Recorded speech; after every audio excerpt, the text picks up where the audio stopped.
I challenge you की यापेक्षा better strategy असू शकत नाही. एका एक्झाम्पलनी समजून सांगतोय की सामान्य विज्ञानामध्ये मुख्यतः 3 घटक आहेत, फिजिक्स, केमिस्ट्री आणि बायोलॉजी. आता मला फिजिक्स आवडतं म्हणून मी काय करतोय की विद्यार्थ्यांना फिजिक्सच जास्त शिकवतोय, त्यावर जास्त भर देतोय. काय वाटतंय की याद्वारे विद्यार्थ्यांना चांगले मार्क्स येतील का खरंच? तर ऑब्व्हियस आहे की सर्वांचंच उत्तर नाही असं आलं असेल. मग कसं काय तुम्ही विचार करताय की तुम्हाला जो विषय आवडतोय तो अभ्यास केल्याने, फक्त तोच अभ्यास केल्याने जास्त मार्क्स किंवा चांगले मार्क्स हे कव्हर होणार आहे?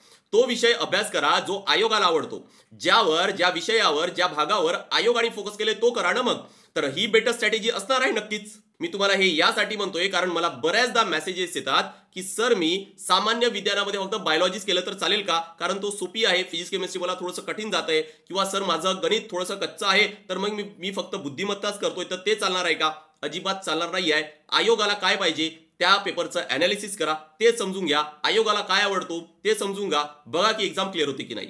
आणि असेच मुद्दे आपण शुक्रवारी 2:15 वाजता डिस्कस करणार आहोत. त्यामुळे व्हिडिओ किंवा सेशन आहे तो बघायला विसरू नका.